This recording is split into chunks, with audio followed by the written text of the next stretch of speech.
안녕하십니까 전국의 유튜브 독자 여러분, 아프리카TV 시청자 여러분, 매주 수요일 여러분과 기괴한 이야기를 전달하는 오컬트 스토리의 김원입니다. 오늘은 사진 한 장을 보며 이야기를 시작해보고 싶습니다. 여러분은 이 사진을 보시면서 어떤 생각이 드시나요? 한 노인과 그리고 한 젊은 남자. 이 사진에서 우리가 느낄 수 있는 감정, 분위기라고 한다면 뭔가 좀 배려하는 느낌, 서로 동등한 위치에서 눈을 마주치며 이야기하는 느낌, 그리고 뭔가 편안한 분위기 속에서 이런저런 이야기를 하고 있는 그런 느낌이실 겁니다.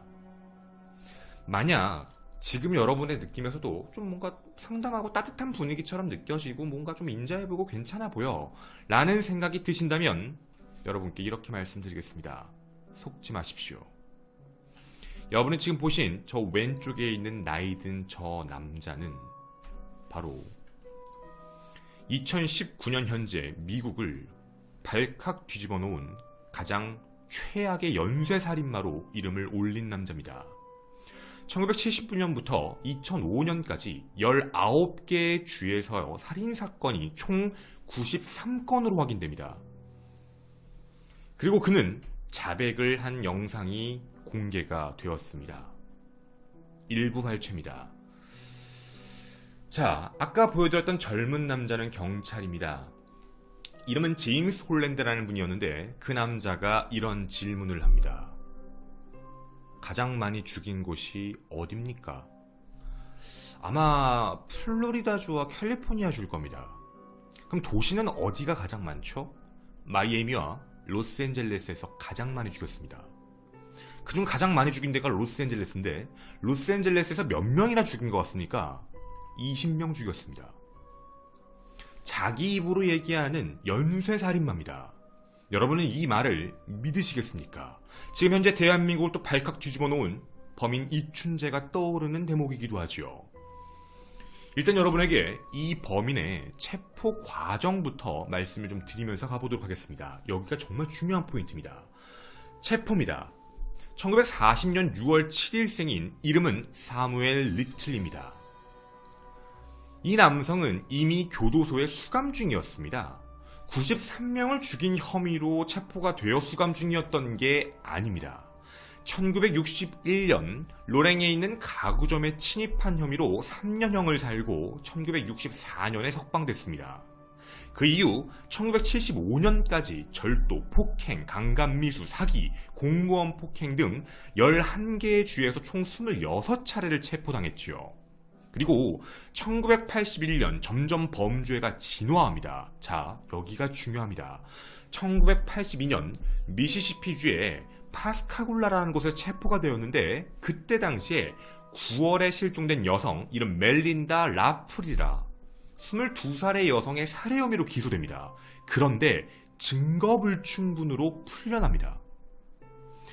하지만 풀려났음에도 불구하고 또다시 기소가 됩니다. 같은 해 시신으로 발견됐는데요. 26세 패트리샤 마운트라는 여성을 살해한 혐의로 또다시 기소됩니다.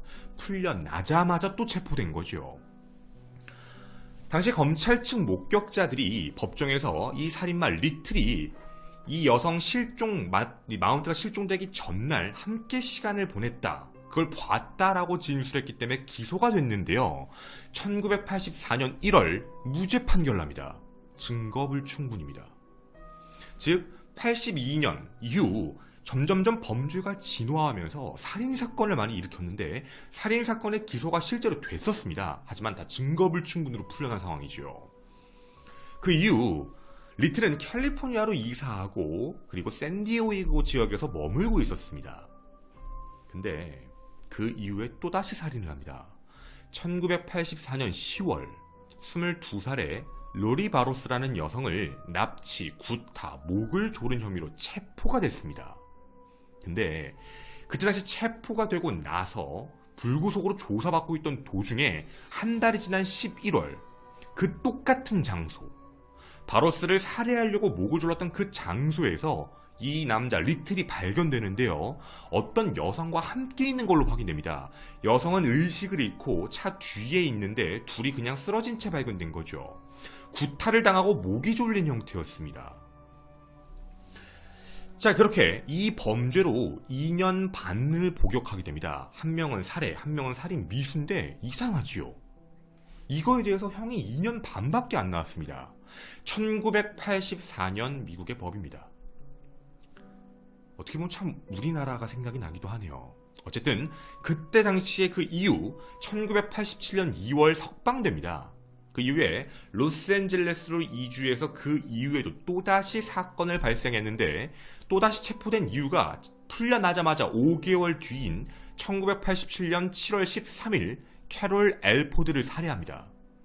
그리고 두 달 뒤 1980년 9월 3일 아포디카라는 여성을 또 살해합니다. 그리고 2년 뒤 1989년 8월 14일 오드리 넬슨을 살해합니다.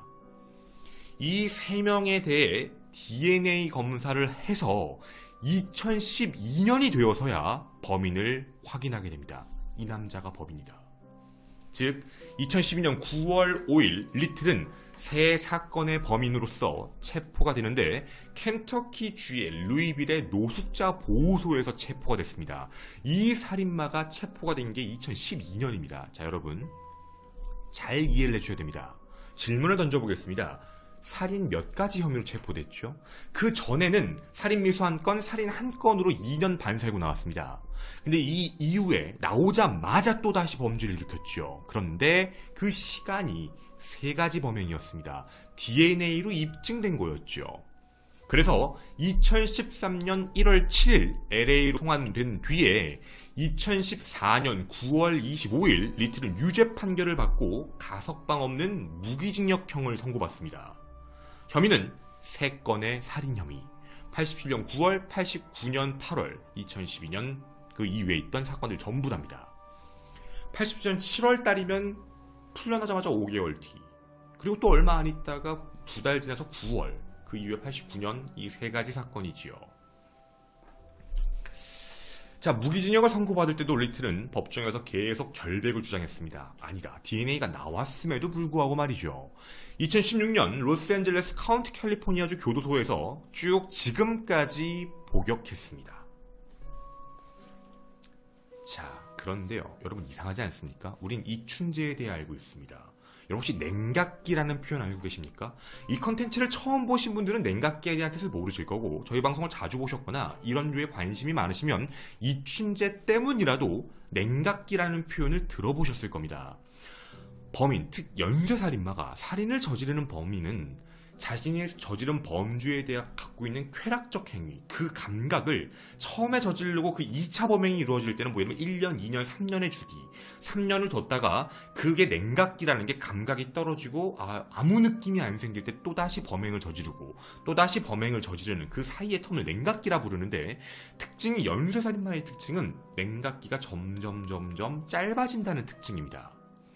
여러분이 만약 경찰이고 FBI라면 이 리틀에 대해서 이상하다 생각하지 않으실까요? DNA를 통해서 3건의 유죄 혐의를 찾아 체포했습니다. 근데 리틀이 저지른 범죄를 가만히 보면 그 이전에도 사람을 죽였습니다. 그리고 안에 들어갔다 나왔지요. 여러분 날짜를 잘 기억해 보십시오. 84년 10월에 목을 졸랐다, 11월에 사람을 죽였다, 체포됐다, 87년 2월에 석방됐다, 87년 7월에 살해했다, 2달 뒤인 9월에 살해했다. 그는 점점 살인 주기가 너무 짧다는 겁니다. 이렇게 짧을 수가 없는데 3건의 살인 혐의 중 87년 7월 13일 첫 번째, 두 번째가 9월 3일, 2달도 안 됐죠. 근데 3번째 사건이 1989년 8월 14일, 2년이 지났습니다. 2년 동안 과연 이 사람이 범죄의 냉각기를 가질 수 있나? 이렇게 살인을 못해서 못 참는 사람인데 이게 진짜 현실적으로 가능할까라는 생각이었지요. FBI는 이 부분에 대한 강력한 의심이 있었습니다. 해서 FBI는 직접적으로 붙어서 아주 오랜 시간, 거의 700일이 넘는 시간 동안 리틀을 직접 대질 신문합니다. 너 더 있잖아. 얘기 좀 해봐봐. 빨리 해봐봐. 너 다른 범행도 했잖아. 야, 네가 이렇게 참았다는 게 말이 되냐? 더 얘기해. 근데 리틀은 단 한 가지도 얘기하지 않습니다. 그런데 이 리틀이 2019년, 정확히 2018년도부터입니다. 범행을 자백했습니다. 우리에게 지금 알려진 건 2019년 10월인데 원래는 2018년 말에 자백을 했습니다. 어떻게 했냐면 바로 이분의 노력입니다. 아까 보여드린 이 남자 제임스 홀랜드입니다. 텍사스의 이제 경찰관이신데요. 이 사람이 무조건 알아내야 된다라는 사명감에 이 연쇄 살인마와 48일간 함께 생활을 합니다. 우리가 알고 있는 범죄자에게 신뢰도를 쌓아야 된다. 그런 전문 용어도 따로 있지요. 함께 있어야 된다. 그 사람이 경계심을 풀어야 된다 해서 이 사람이 있는 그 방, 말 그대로 감옥이죠. 그 안에 48일 같이 있습니다. 그래서 그 사람에게 신뢰도를 쌓고 편안한 얘기를 하고 이런저런 얘기하고 편안하게 불러서 편의도 봐주며 이런저런 이야기를 하고 결국에는 이야기를 합니다. 이 사람의 노력 덕분에 나왔지요. 이렇게 이야기합니다. 나 사람 많이 죽였어. 내가 너니까 얘기해줄게. 난 너를 믿으니까. 뭐 어차피 나도 못 나갈 것 같고 네 말대로 난 여기에 오래 있어야 되니까 네가 나한테 해준 게 고마우니 내가 너한테 조심스럽게 얘기를 해줄게. 그런데 너무 급하게 다가오지 마. 하나씩 얘기해줄게. 홀랜드가 물어봅니다. 그러면 혹시 노스리틀록에 있던 사건 기억하십니까? 그 여자가 어떻게 생겼는지 얘기 좀 해주세요. 왜냐면 이 여자에 대해서 얼마만큼 기억을 하고 있는지 진술의 신빙성 체크를 해본 겁니다. 이춘재도 했겠죠. 사무엘 리틀이 이럽니다. 그 여자 이빨 되게 특이했어. 이빨이 어땠냐면 치아와 치아 사이에 틈이 있었어. 내가 목을 졸라 죽일 때 그 여자가 고통스러워할 때 그 치아를 봤거든. 치아가 좀 틀려 있더라. 내가 그때 느낌은 그녀는 자신의 인생을 지키기 위해 싸웠고 나는 나의 기쁨을 지키기 위해 싸운 거야. 그래서 죽였어. 라고 이야기를 합니다. 느낌이 이상하죠. 이거 진술의 신빙성이라는 게 매우 무서웠던 겁니다. 그래서 하나씩 얘기를 하는데 진짜 이상하게 얘기합니다. 하나씩 얘기하자. 천천히. 니들도 수사를 해봐야지. 작년입니다. 2018년 11월 9일부터 시작이었는데요. 날짜 잘 들어주십시오. 2018년 11월 9일 리틀이 나 1996년에 멜리사 토메스를 죽였어. 체크해봐. 경찰은 뒤집어집니다. 체크를 하지요. 2018년 11월 13일 나 1994년에 데니스 크리스티 브라더스라는 사람 죽였어. 그거 텍사스주 5대 살 거야 아마. 그리고 11월 13일에 몇 가지 이야기를 하나씩 더 합니다. 이틀 뒤인 2018년 11월 15일 나 그 페닉스 시티에서 발견된 여자 있지. 블렌다 알렉산더. 나 걔 죽였어. 그리고 또 하루 뒤 2018년 11월 16일 1977년 이름은 모르겠고 목 졸라 죽였는데 체크해봐. 아마 이 줄 거야. 1982년에 죽인 것도 얘기합니다. 18살이었고 이름이 아마도 프라도니아 스미스일걸? 1982년에는 또 55세였던 도로시 리처즈. 1996년에는 40살이었던 데이지 맥과이어. 2018년 11월 19일 날은 이렇게 얘기합니다. 1978년에 내가 걸프포트 쪽에서 36세였던 줄리아 크리치필드라는 여자를 죽였어. 그 절벽에서 밀어버렸어 내가. 이런 얘기를 합니다. 2018년 11월 20일에는요. 미시시피주의 리카운티였는데 나 2005년에 나 투팔로에서 46세였던 캐롤 스티븐스 죽였어. 2018년 11월 21일 하루 뒤죠. 사르라캐롤라이스에서는요. 1978년에 포트 잭슨 근처에서 발견된 19살 여자애 있지. 에블린인가? 나 걔 죽였어. 1982년 플로리다주에 있던 20살 로치 힐도 죽였어. 2018년 11월 27일 또 자백을 하면서 하나씩 위에 나왔던 걸 FBI는 모두 확인 작업을 합니다. 근데 2018년입니다. 2018년 11월 27일 그 당시에 자백을 한 것 중 34건이 사실이었습니다. 진짜 죽인 게 맞았습니다. 이름을 기억하고 얼굴을 기억하고 나이를 기억합니다. 체크를 해보니 진짜 맞았던 거고 시신, 백골 전부 확인이 됩니다. 무서울 정도의 기억력이라는 거죠. 이게 작년입니다. 지금 1년 지났지요. 1년 동안 계속해서 작업을 시작합니다. FBI는 모든 제보를 받지요. 그렇게 자신이 총살인을 저지른 건 93건이다. 93명을 죽였다. 정확히 표현할까요? 위에 3명 더 죽였죠. 1명 더 죽였죠. 그거 다 합치면 100명입니다. 100명에 육박하는 사람을 죽였다고 아무렇지 않게 얘기하는 남자입니다.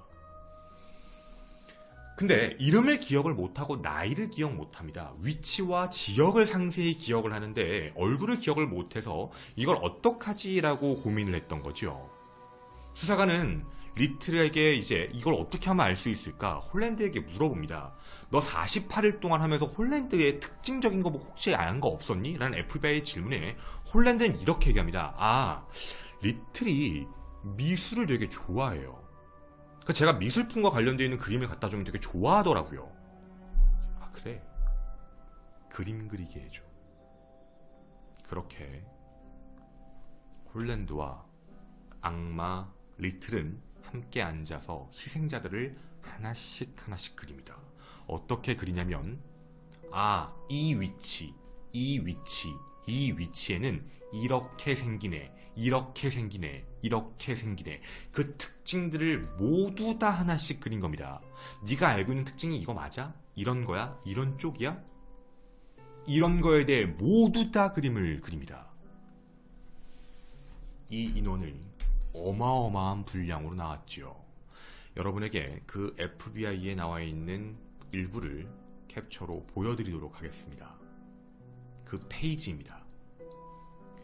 자백 영상, 그리고 이 사람에 대한 설명, 자백 영상, 이거에 대한 설명, 자백 영상, 설명, 날짜, 위치 전부 다 적혀 있습니다. 그리고 이 밑에 예전의 얼굴의 모습이 어땠다라는 시대의 얼굴의 변천사, 목격자들을 찾고 있는 거지요. 그리고 어느 위치에서 이런 사건들이 있었고 그 사람들이 어디였다, 이걸 다 기억하고 있습니다. 하나도 안 빼놓고 말이죠. 이게 바로 리틀에게 희생당한 모든 피해자들의 얼굴입니다. 자, 정말 정확하게 얘기를 하죠. 그리고 너무 디테일하게 기억을 하고 있다는 것도 매우 무섭다는 겁니다. 이춘재가 자신의 살인 혐의에 대해서 왜 어떻게 그렇게 잘 기억을 하고 있지? 93건도 기억을 합니다. 10월 6일이었습니다. FBI는 홈페이지에 세뮤얼 리틀과 관련되어 있는 피해자 도움을 요청한다라는 글을 올립니다. 왜냐면 이름을 모르고 사진과 위치만 알고 있기 때문에, 연도를 알고 있기 때문에 여기와 관련된 아는 사람들을 찾고 있는 거지요. 해서 피해자의 특정한 것들을 올리며 많은 요구를 하고 있는 겁니다. 그리고 자백에 대한 부분을 거의 다 보면 약물 썼던 사람들, 혹은 사인불명, 혹은 이런 시체를 찾지 못한 사람들도 되게 많았습니다. 자, 우리는 이제 의문점이 남습니다. 의문점 하나. FBI는 이렇게 얘기합니다. 그래도 아직도 모르는 게 있다. 바로 뭐냐면 피해자의 수를 모른다. 93명이라고 얘기하긴 하는데 아직도 기억에서 얘기하는 사람이 있다. 최소 100명은 넘을 거다. 이 악마는 30년에 가까운 시간 동안 100명이 넘는 사람을 죽인 겁니다. 그리고 시체를 유기한 거죠. 둘, 여러분은 이런 생각이 드실 겁니다. 아니, 어떻게 이런데 안 잡혀? 어떻게 체포가 안 됐지? 이게 중요한 포인트입니다. 여기에 대해서 홀랜드에게 정확히 이렇게 리틀이 얘기합니다. 아, 그거 쉽지. 누구도 신고 안 할 거 알았어. 정확히. 왜냐면 내가 대부분 타겟으로 노린 사람은 사회에서 좀 관심 안 갖는 사람. 하나, 흑인들. 둘, 매춘부. 셋, 마약 중독자. 대부분 죽어도 확인이 안 되고 흑인이다 보니 수사를 제대로 안 하고 그런 걸 알고 있기 때문에 시체는 뭐 골목길에 버리거나 쓰레기통에 버리거나 아니면 절벽에 던지거나 그렇게 처리했다. 주로 빈민가에서 했다. 나는 잘 나가는 사람은 아무도 건드리지 않았다. 체포될 거 아니까. 이렇게 얘기합니다. 세 번째, 홀랜드와의 대화에서 어떻게 사람을 납치했느냐, 약을 시켰느냐, 사람을 데려갈 때 어떻게 데려갔느냐 라는 질문에 리틀이 되게 어이없는 얘기를 합니다. 나 별명이 매드데디였다. 나 매드머신 혹은 매드데디라 불렸어. 아마추어 복싱 선수였습니다. 근데 그 복싱을 사람 기절시키는 데 쓴 겁니다. 즉 살인 도구로 이용한 거죠. 사람을 어디를 때리면 기절하는지 알아서 바로 기절을 시키고 자기가 원하는 행동을 했던 겁니다. 우리가 마지막 궁금한 게 하나 있습니다. 그럼 왜 이걸 자백을 했을까? 이런 얘기를 했다고 합니다. 아니 이거 끝까지 범행 비밀로 하면 되지 왜? 영웅심리인가? 이춘대도 영웅심리인가? 뭐 이런 생각을 했죠. 이런 얘기합니다. 아니 어차피 종신형이라 못 나가고 이제 나 범행에 대해 후회가 없어. 난 내가 할 거 했어. 그건 나는 이미 나이도 많이 먹었고 휠체어를 타고 있고 당뇨랑 심각한 심장 질환도 있거든. 내가 한 거에 대해 후회가 없기 때문에 넌 나를 믿어줘서 너한테 얘기를 다 해주는 거야. 이렇게 얘기를 했다고 합니다. 아직도 함께 조사를 하고 있다 합니다. 이런 생각이 듭니다. 영원한 미제 사건이 과연 존재할까요? 정말 극악무도한 범죄자입니다. 아마 죽어서도 편하지 않을 거라고 생각이 드는데 말이죠. 대한민국도 미제 사건을 끊임없이 해결하기 위해 노력하고 있습니다. 과학기술은 발전하고 있으니 말이죠. 외국도 마찬가지입니다. 언제든 잡으려 하고 있습니다. 사람들은 이런 얘기를 합니다. 미국 역사상 가장 사람을 많이 죽인 최악의 연쇄살인마. 마치 뭔가 대단한 것처럼. 이춘재에게도 그럽니다. 화성 연쇄살인 사건의 범인. 이렇게 사람을 많이 죽인 연쇄살인마. 오랫동안 잡히지 않았다. 이런 이야기를 붙입니다. 아니요. 우린 그 전에 한 가지를 생각해야 됩니다. 이들은 사람이 아닙니다. 이들은 선량한 사람들을 죽인 악마라는 점이죠. 많은 미제 사건들의 범인이 영상을 볼 거라 생각합니다. 안 잡힐 거라 생각하시죠.